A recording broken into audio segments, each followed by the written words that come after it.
अस्सलाम वालेकुम वरहमतुल्लाहि वबरकातुहू। आप सुन रहे हैं इस वक्त उर्दू रेडियो कतर FM 107 और मैं हूं आपके साथ हिशाम सैफ और लेकर आया हूं आपके लिए साथियों बेताहिर की गैर मौजूदगी में स्पोर्ट्स की दुनिया से ताज़ा तरीन गर्मा गर्म अपडेट्स। प्रोग्राम का नाम है स्पोर्ट्स राउंडअप। आज आपको बताएंगे कि फीफा की इस वर्ल्ड कप की दौड़ में कौन से दो मुल्क और शामिल हो गए। आपको बताएंगे कि कतर में हुआ कौन सा बड़ा इवेंट पहली बार। फुटबॉल के बड़े क्लब बार्सिलोना के कोच जावी से जुड़ी है क्या खबर,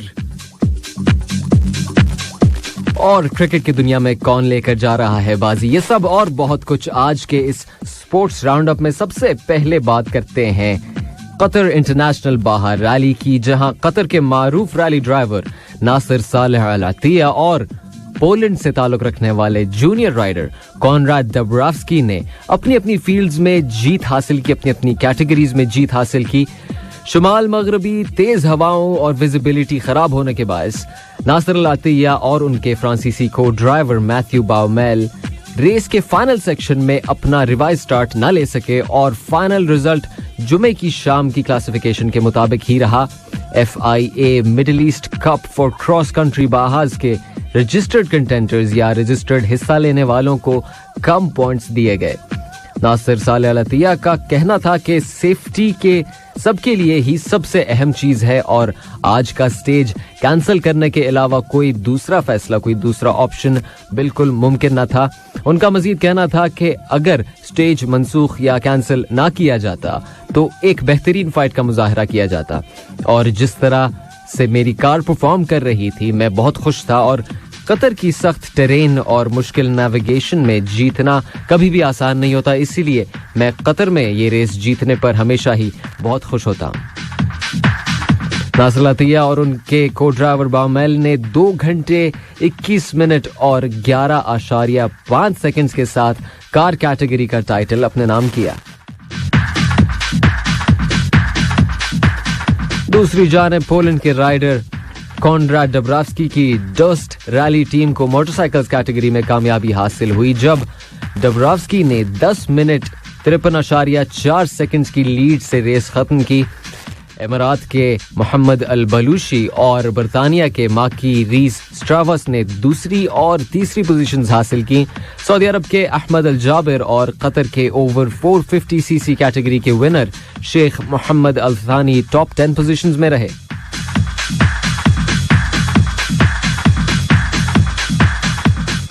और कतर में हुआ स्पार्टन रेस का पहला इवेंट अल शकब के लॉजीज अरीना में कतर ओलंपिक्स कमेटी के सदर हिज एक्सेलेंसी शेख जोआन बिन हमद अल थानी की मौजूदगी में कतर का पहला स्पार्टन रेस इवेंट मुनक्किद हुआ। स्पार्टन रेस 2500 से ज्यादा सालाना इवेंट्स के साथ 42 ममालिक में बैनुल अक़वामी सतह पर मुनक्किद की जाने वाली सबसे मुश्किल ऑब्स्टिकल रेसेस में से एक ऑब्स्टिकल रेस के तौर पर तेजी से मकबूल होती चली जा रही है। इस रेस में कई तरह की रुकावटें शामिल हैं, जैसे खारदार तारों के नीचे से गुजरना, नेजाबाजी, आग के ऊपर से छलांग लगाना, हर्क्यूलिन हॉइस्ट, मुख्तलिफ हाइट्स की दीवारों पर चढ़ना वगैरह। रेस के दूसरे दिन 3 इवेंट्स मुनक्किद हुए, जिनमें 5 किलोमीटर की स्पार्टन स्प्रिंट रेस, 10 किलोमीटर की स्पार्टन सुपर एलीट रेस और किड्स रेस शामिल थे। सुपर एलीट रेस में सर्गे पेरेलिगिन ने 46 मिनट 31 सेकंड्स में फिनिशिंग लाइन क्रॉस करके पहली पोजीशन अपने नाम की। यासिर सालिम ने अपनी कैटेगरी में 46 मिनट और 56 सेकंड्स के साथ जीत हासिल की, जबकि अहमद अल मादीद ने open race for age categories में 57 मिनट्स और 26 सेकंड्स के साथ फिनिशिंग लाइन क्रॉस करके गोल्ड अपने नाम किया। FM 107 पर आप सुन रहे हैं इस वक्त प्रोग्राम स्पोर्ट्स राउंडअप, और अब बात करते हैं फुटबॉल की, जहां एशियन चैंपियंस कतर ने बल्गेरिया की टीम के साथ एक दोस्ताना मैच खेला। एजुकेशन सिटी स्टेडियम में खेले गए इस मैच में फीफा अरब कप के बाद अपने पहले खेले जाने वाले मैच में कतर की टीम ने उम्दा खेल का मुजाहरा किया और मैच के दोनों हाफ्स में 1-1 गोल स्कोर करके बल्गेरिया को 2-1 से शिकस्त दी। मैच का पहला गोल कतर के स्ट्राइकर अकरम अफीफ ने खेल के 27वें मिनट में किया, जिसके जवाब में बल्गेरिया के किरिल डेस्पोडोव ने मैच के ठीक 1 घंटा पूरा होने पर यानी 60वें मिनट में इक्वलाइजर स्कोर किया। कप्तान हसन अल हैदूस की इंजरी के बायस गैर मौजूदगी में बोआलम खोखी ने खेल के 75वें मिनट में गोल करके अपनी टीम को जिताया। अल-अनाबी यानी कतर की टीम एजुकेशन सिटी के स्टेडियम में ही मंगल के रोज स्लोवेनिया के खिलाफ एक और दोस्ताना मैच खेलेगी। इसके अलावा एजुकेशन सिटी स्टेडियम में ही एक और मैच हुआ स्लोवेनिया और क्रोएशिया के दरमियान। ये एक और फ्रेंडली मैच खेला गया जो 1-1 गोल से बराबर रहा। क्रोएशिया के एंड्रिज क्रामरिक ने और स्लोवेनिया के जाका बिजोल ने अपनी अपनी टीम्स के लिए गोल स्कोर किए।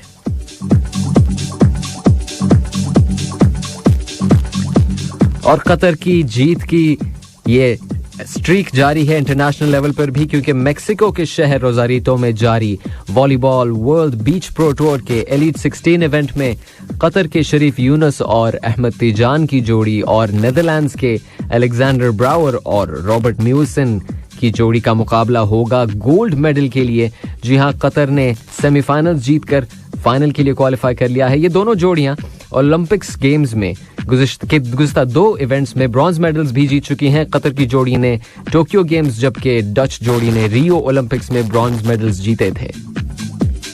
और 2018 के बाद से लेकर अब तक इन दोनों जोड़ियों का 6 मर्तबा इंटरनेशनल इवेंट्स में आमना सामना हो चुका है, जिसमें से कतरी जोड़ी को 2 कामयाबियां हासिल हुई।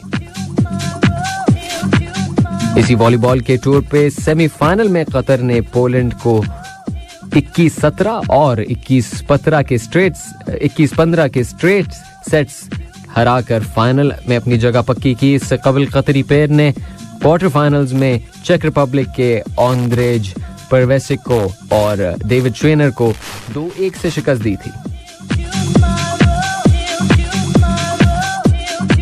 और रवां साल के आखिर में होने वाले फुटबॉल के सबसे बड़े इवेंट यानी फीफा वर्ल्ड कप 2022 कतर में 2 और टीम्स ने अपनी शिरकत कंफर्म कर दी है।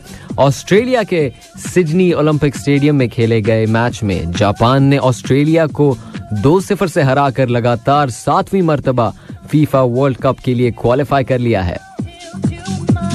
जापान की इस जीत और ऑस्ट्रेलिया के इस हार की मदद से सऊदी अरब की टीम भी कतर में होने वाले फीफा वर्ल्ड कप के लिए क्वालिफाई कर गई है। ऑस्ट्रेलिया की टीम के पास अभी एक मौका और है कि वो कतर में होने वाले फीफा वर्ल्ड कप 2022 के लिए क्वालिफाई कर जाए।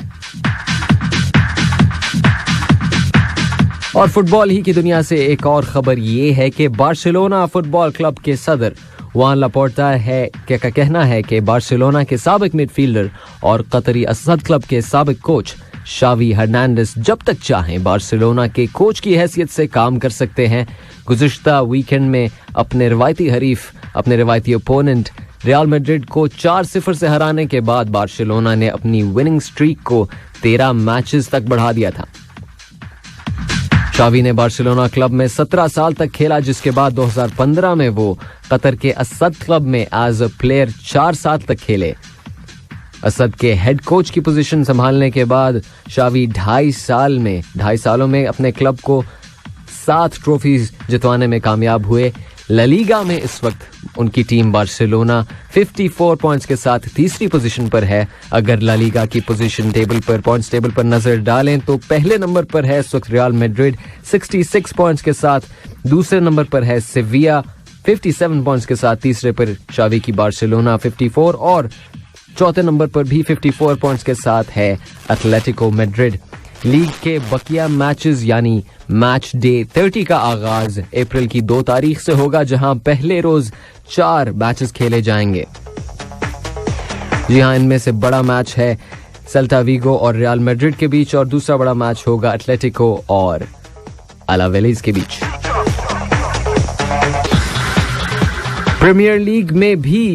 इंग्लिश प्रीमियर लीग में भी 2 अप्रैल की ही अहम तारीख है, जहां मैच डे 31 का आगाज होगा। इस बार 7 मैचेस के साथ बड़े मैचेस में है Liverpool versus Watford, Burnley versus Manchester City, Chelsea versus Brentford, Manchester United versus Leicester City. अगर प्रीमियर लीग के पॉइंट्स टेबल पर नजर डाली जाए तो इस वक्त मैनचेस्टर सिटी 70 पॉइंट्स के साथ सबसे ऊपर है। दूसरे नंबर पर 1 पॉइंट कम लिवरपूल है 69 पॉइंट्स के साथ। चेल्सी है 59 पॉइंट्स के साथ तीसरे नंबर पर। आर्सेनल 54 पॉइंट्स के साथ चौथे और टॉटनहैम 51 पॉइंट्स के साथ पांचवें नंबर पर है।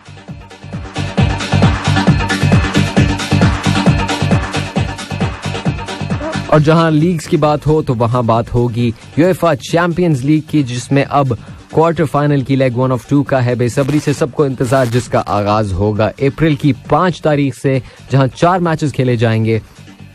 5 अप्रैल को 2 मैचेस खेले जाएंगे और 6 अप्रैल को 2 और मैचेस खेले जाएंगे। पहला मैच होगा बेनफिका वर्सेस लिवरपूल और दूसरा बड़ा मैच होगा man city versus Atletico Madrid. Champions league UEFA champions league का फाइनल खेला जाएगा मई की 28 तारीख को, that is 28th of May।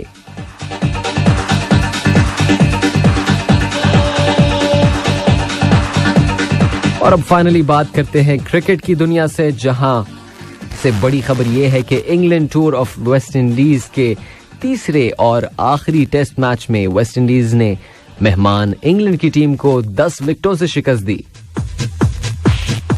पहले बैटिंग करते हुए इंग्लैंड ने अपनी पहली इनिंग्स में सिर्फ 204 रन्स बनाए, जिस पर वो ऑल आउट हो गए, जिसके जवाब में वेस्ट इंडीज ने कोई खास बेहतर कारकर्दगी नहीं की और 297 यानी कि 297 रन्स पर ही ढेर हो गई। जिसके बाद इंग्लैंड ने जब अपनी दूसरी इनिंग्स में बैटिंग की बारी ली तो सिर्फ और सिर्फ 120 रन्स बना सके, जिसके जवाब में वेस्ट इंडीज के लिए जीतना बहुत ही आसान हो गया और उन्होंने सिर्फ 4.5 ओवर्स यानी कि 4 ओवर और 5 बॉलों में 28 रन स्कोर करके जीत और सीरीज अपने नाम की। इससे पहले खेले गए दोनों टेस्ट मैचेस ड्रॉ हुए थे और इसके बाद प्लेयर ऑफ द मैच, तीसरे मैच के बाद प्लेयर ऑफ द मैच रहे जोशुआ डे सिल्वा, जिन्होंने 100 नॉट आउट स्कोर किया और 5 अहम कैचेस भी लिए। प्लेयर ऑफ द सीरीज रहे क्रेग ब्रेथवेट, जिन्होंने पूरी सीरीज में 341 रन स्कोर किए और 1 विकेट भी हासिल की। और ऑस्ट्रेलिया टूर ऑफ पाकिस्तान के भी टेस्ट मैच की सीरीज खत्म होने के बाद अब इंतजार है वनडे मैचेस और एक T20 मैच का, जो सारे खेले जाएंगे लाहौर के कद्दाफी स्टेडियम में। पहला ODI खेला जाएगा 29 मार्च को। इसके साथ ही आज का स्पोर्ट्स राउंड अप अपने इख्तिताम को पहुंचा। अपने मेजबान हिशाम सैफ को दीजिए इजाजत। सुनते रहिए FM 107। अल्लाह ने